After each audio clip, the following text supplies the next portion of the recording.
The Silent Guardian. The vast shipyards of Titan hummed with an ethereal silence as Commander Victoria Rhodes stood before humanity's greatest achievement. The Phantom Dawn stretched nearly 2 kilometers in length, its obsidian hull seeming to drink in the dim light of Saturn's largest moon. Unlike the gaudy, crystalline vessels of the Nexar Empire, the Phantom Dawn embraced shadows and stealth. Final systems check complete, Commander, Lieutenant Raj Patel reported from his station, his fingers dancing across holographic displays. Quantum core stabilized at 99.8% efficiency. Victoria nodded, her gray eyes reflecting the soft blue glow of the ship's internal lighting. 20 years of preparation had led to this moment. While the Nexar Empire believed they were dealing with a primitive species barely capable of interplanetary travel, humanity had been building something unprecedented. Engineer Yuki Tanaka, status report on the phase shift drive. Victoria's voice carried through the ship's neural network.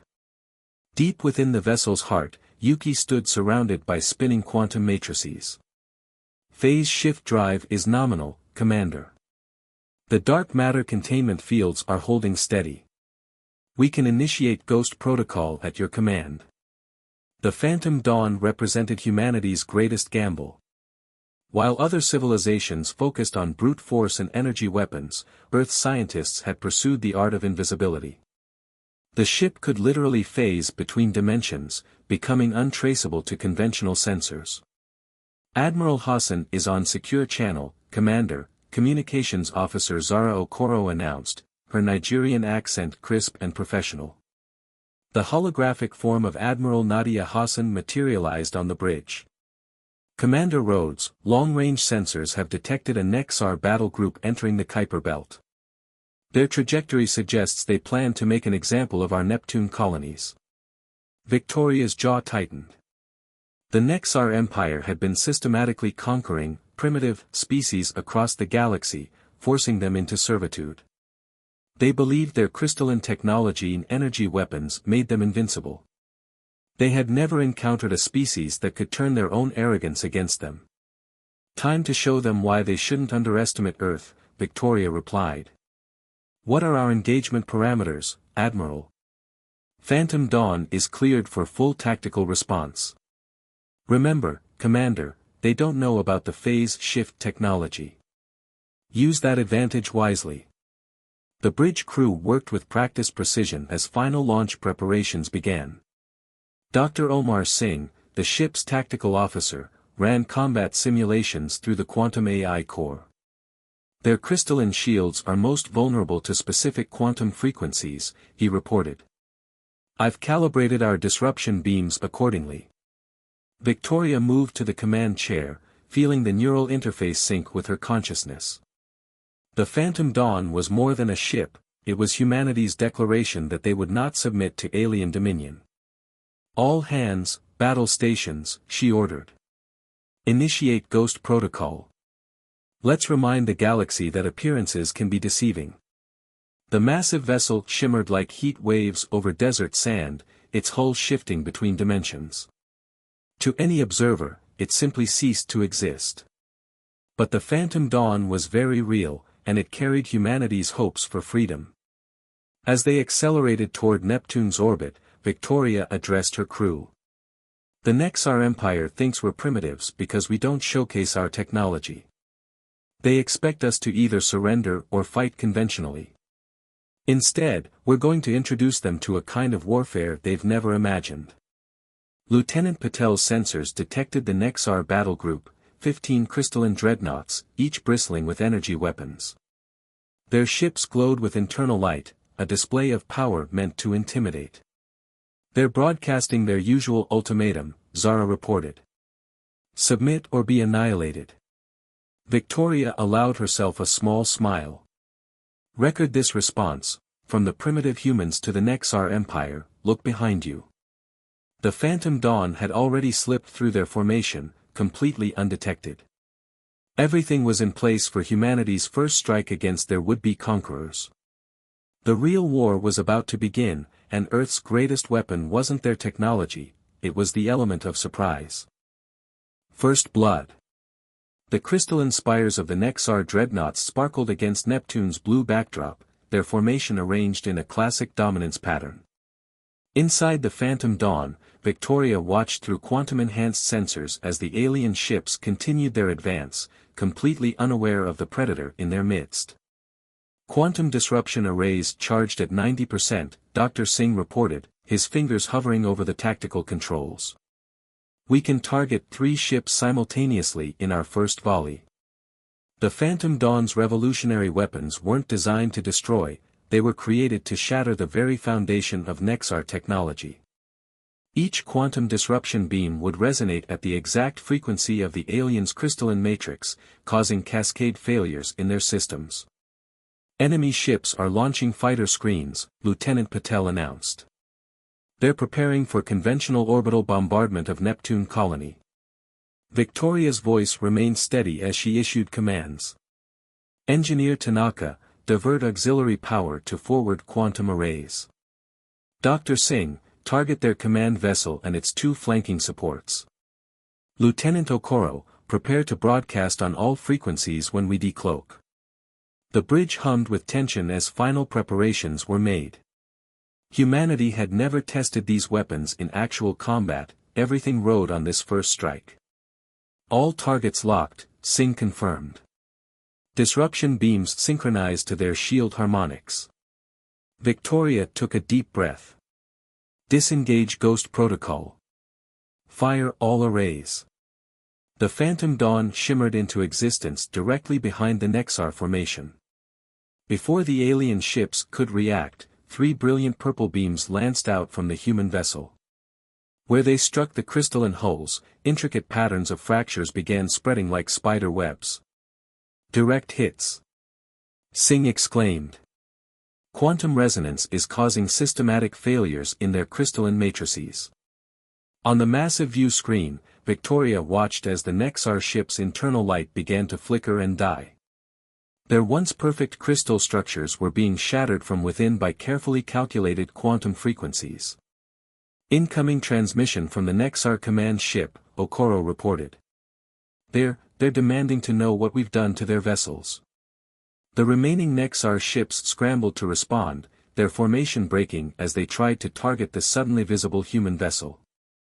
Energy beams lanced out, but the Phantom Dawn's dark matter shields absorbed them without effort. Send them our reply, Victoria ordered. Tell them this is what happens when you underestimate primitive species. Engineer Tanaka's voice came through the neural network. Commander, the quantum arrays are recycling faster than expected. We can fire again in 30 seconds. The Nexar fleet was in chaos. Their 3 largest ships drifted powerless, their crystalline cores reduced to fractured lattices. The remaining vessels attempted to coordinate a counterattack, but their rigid tactical doctrine hadn't prepared them for this kind of warfare. Multiple energy signatures. Patel warned. They're charging their Nova cannons. Victoria smiled grimly. Initiate Ghost Protocol. Let them waste their energy. The Phantom Dawn vanished again, leaving the Nexar ships firing blindly into empty space. Their devastating Nova cannons, capable of destroying entire planets, were useless against an enemy they couldn't see. New targeting solutions acquired, Singh reported as they repositioned. For more ships in optimal firing position. Victoria watched the tactical display, noting how the Nexar ships clustered together for protection. It was exactly what she'd hoped they'd do. Fire second volley. Let's show them what else these primitives can do. The quantum disruption beams struck again, this time catching 4 ships in their destructive resonance. More crystalline vessels went dark, their once proud technological superiority rendered meaningless by humanity's innovative approach. Commander, Okoro called out, I'm detecting massive communications activity across Nexar channels. They're calling for reinforcements. Good, Victoria replied. Let them call. Let them tell every ship in their empire how their supposedly inferior enemies brought down their mighty vessels without firing a single traditional weapon. The remaining Nexar ships began to retreat, their formation completely broken. They'd arrived expecting to find primitive vessels using crude weapons. Instead, they'd encountered something they couldn't understand or counter. Should we pursue? Singh asked, his tactical display showing multiple firing solutions on the fleeing vessels. Victoria shook her head. Let them run. Let them spread the word. The galaxy needs to know that humanity won't be conquered or colonized. We're not primitive, we're just patient. As the Nexar ships disappeared into faster-than-light travel, Victoria opened a channel to Neptune Colony. This is Commander Rhodes of the Phantom Dawn. The threat has been neutralized. Your skies are clear. The bridge crew allowed themselves to celebrate quietly. Their first engagement had been a complete success, but Victoria knew this was just the beginning. The Nexar Empire wouldn't take this humiliation lightly, they would return with larger forces, different tactics. Send word to Earth Command, she ordered. Phase 1 complete. Request permission to proceed with Phase 2 of Operation Shadow Strike. The real war was just beginning, but humanity had drawn first blood. The Nexar Empire had just learned a valuable lesson about underestimating their opponents. Sometimes the most dangerous predators were the ones you never saw coming. The turning point. News of the Phantom Dawn's victory spread through the Nexar Empire like wildfire. High Commander Razix stood in his crystalline war chamber aboard the Imperial flagship Eternal Dominion, watching holographic replays of the devastating engagement. Impossible, he hissed, his iridescent scales reflecting the dim light. These primitives shouldn't possess such technology. Our infiltrators reported they were centuries behind us. Strategic advisor Venna, her antenna twitching with concern, manipulated the holographic controls. The human vessel appears to utilize some form of dimensional shifting technology. Our sensors can't track it when it phases out. Deep in the Phantom Dawn's quantum core, Engineer Tanaka monitored a new series of calculations. Commander Rhodes, the AI Warfare Suite has finished its analysis of Nexar combat patterns. They're becoming predictable in their desperation. Victoria studied the tactical overlay showing a massive Nexar fleet gathering near Saturn's rings. The enemy had assembled 300 ships, a force 20 times larger than their first encounter. But numbers weren't everything. Dr. Singh, initiate Protocol Hydra, she ordered. Let's show them our next surprise. The Phantom Dawn's quantum core pulsed with new energy as its systems reconfigured. What the Nexar Empire didn't know was that the ship wasn't just one vessel, it could split into 5 fully functional segments, each capable of independent phase shifting. Quantum fission in progress, Singh reported. All segment AIs are online and synchronized. The massive human vessel began to separate, each section shimmering with dark energy. Where one ship had been, 5 now floated in perfect formation, their obsidian hulls reflecting Saturn's rings. Multiple Nexar vessels advancing, Patel announced. They're using a new shield configuration, trying to counter our quantum disruption beams. Victoria's neural link connected her consciousness to all 5 segments of the Phantom Dawn. They're learning, but not fast enough. Deploy the quantum mines. Thousands of tiny devices emerged from the Phantom segments, each containing a miniature phase shift drive. They scattered through space, invisible to Nexar sensors, waiting to be triggered. High Commander Razix watched his fleet advance, confident that sheer numbers would overwhelm the human vessel. All ships, commence firing pattern Delta 9. No human trick can. His words died as space itself seemed to ignite.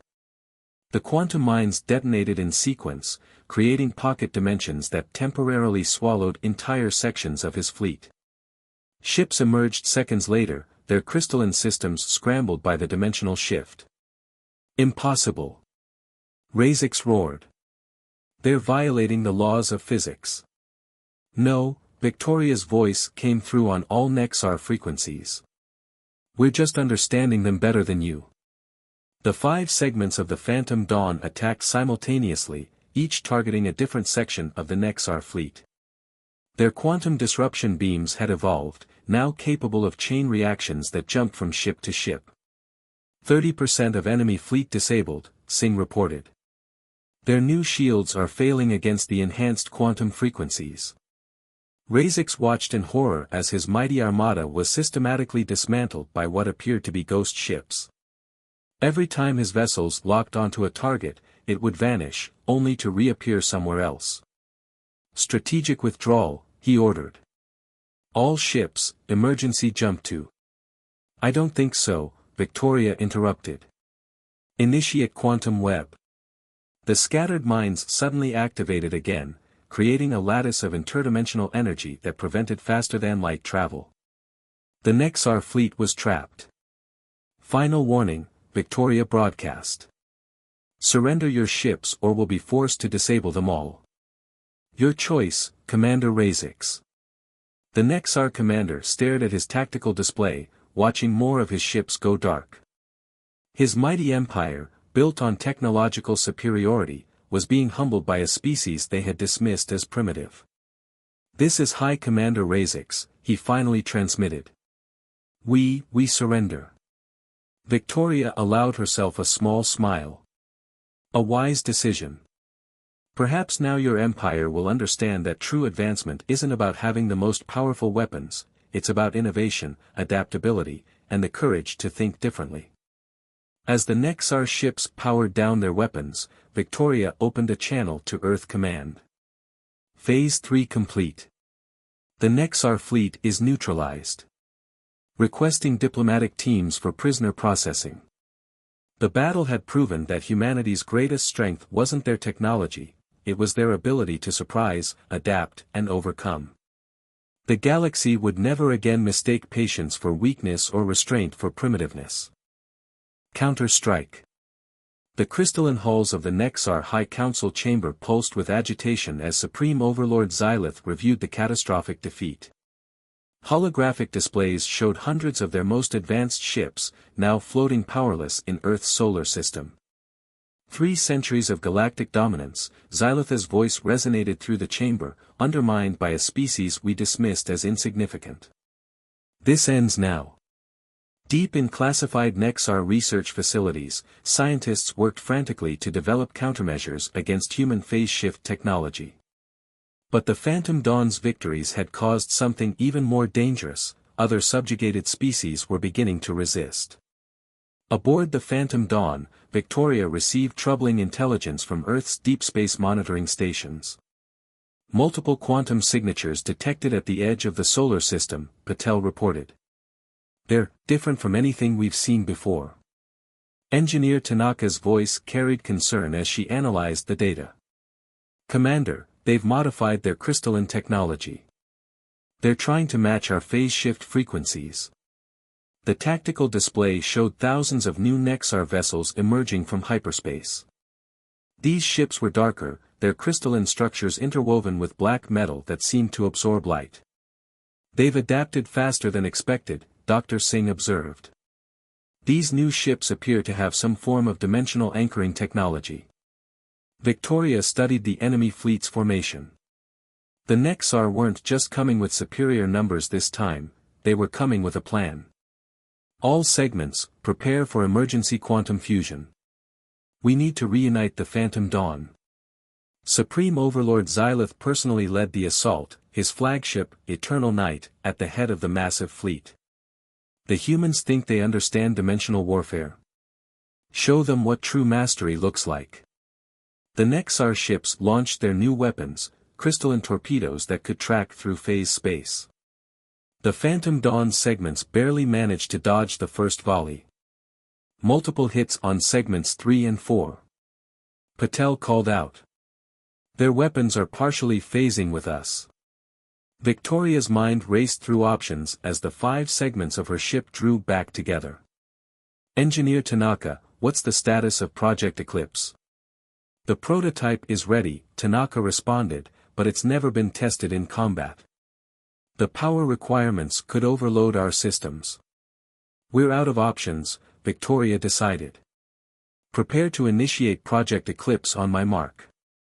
The Phantom Dawn reformed into a single vessel just as the Nexar fleet surrounded them. Xylatha's voice echoed through their communications, "Surrender now, humans. Your tricks won't save you this time." Victoria stood from her command chair, neural interfaces glowing. "You still don't understand, do you? We've been holding back." Project Eclipse initiated, Tanaka announced as new systems came online throughout the ship. The Phantom Dawn's hull began to ripple with impossible energies. What the Nexar Empire didn't know was that the ship's phase shift technology was just the beginning. Project Eclipse represented humanity's true masterpiece, the ability to manipulate time itself. Temporal field generating, Singh reported. Quantum chronosphere stable at 85%. Around the Phantom Dawn, space began to distort. The nearby Nexar ships found their weapons firing in slow motion, while the human vessel operated at normal speed. Others experienced time running backwards, their advanced systems reversing through their startup sequences. "Impossible!" Xylath raged. "No species can control temporal mechanics." "That's your problem," Victoria responded. "You keep telling us what's impossible, while we keep doing it anyway." The Phantom Dawn moved through the chaos like a dancer, its quantum disruption beams striking with surgical precision. Ships caught in temporal eddies were disabled before they could even register the attack. 50% of enemy fleet experiencing temporal disruption, Patel announced. Their formation is breaking. But victory wouldn't come easily. The massive power requirements of Project Eclipse were straining the ship's systems.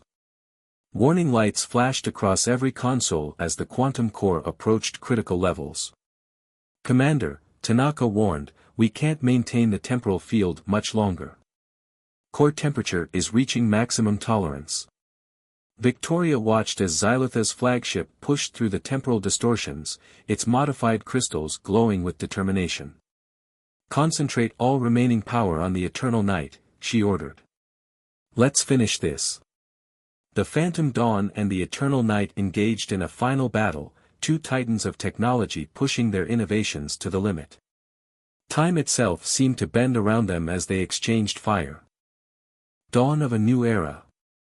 Time rippled across space as the Phantom Dawn and Eternal Night circled each other in their final confrontation. Inside her flagship, Supreme Overlord Xylath watched in growing horror as more of her fleet succumbed to the humans' temporal warfare. "Core stabilization critical," Engineer Tanaka reported, her hands flying across quantum interfaces. "We have maybe 5 minutes before temporal containment fails." Victoria knew they needed to end this quickly. The Phantom Dawn's revolutionary technology was powerful, but like all innovations, it had its limits. Dr. Singh analyzed their flagship's crystal matrix. "Find me a weakness." The Eternal Night launched another barrage of time-phase torpedoes, its modified crystals glowing with dark energy.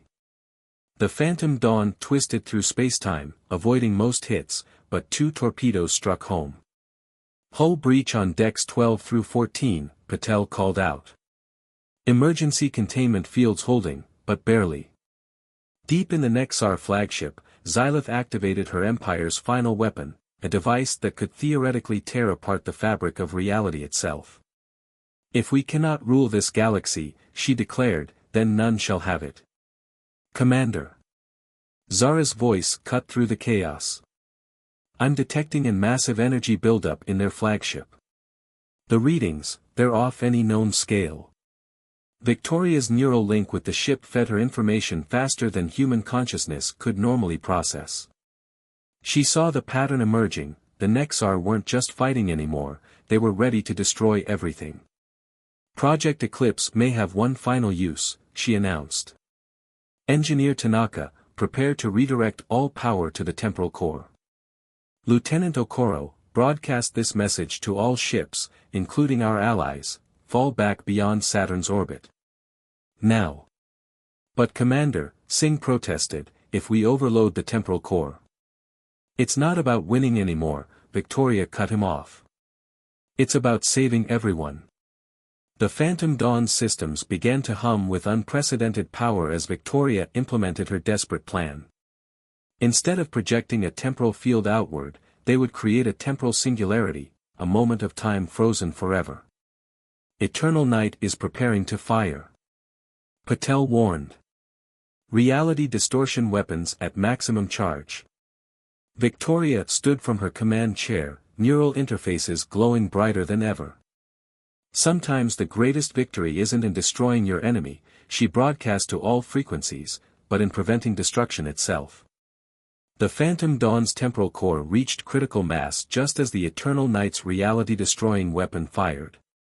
In that instant, Victoria activated the singularity. Space curved impossibly around both ships as time itself began to fold. All hands, Victoria commanded, prepare for emergency phase shift on my mark. The Eternal Night's weapon fire reached them at the same moment the temporal singularity took effect.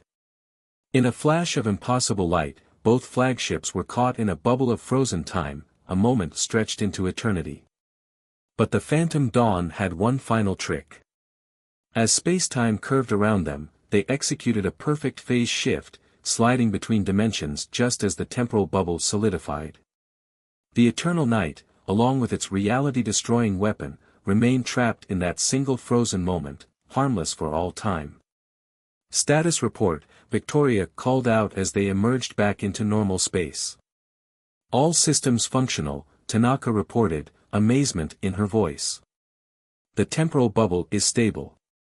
The Nexar flagship, they're just, gone. Frozen in that moment forever. The remaining Nexar ships, witnessing their supreme leader's fate, began powering down their weapons. Without Xylatha's guidance and with their ultimate weapon neutralized, the Empire's will to fight evaporated. Incoming transmission, Zara announced. The Nexar High Council is requesting terms for immediate cessation of hostilities. Victoria looked out at the stars, now peaceful again.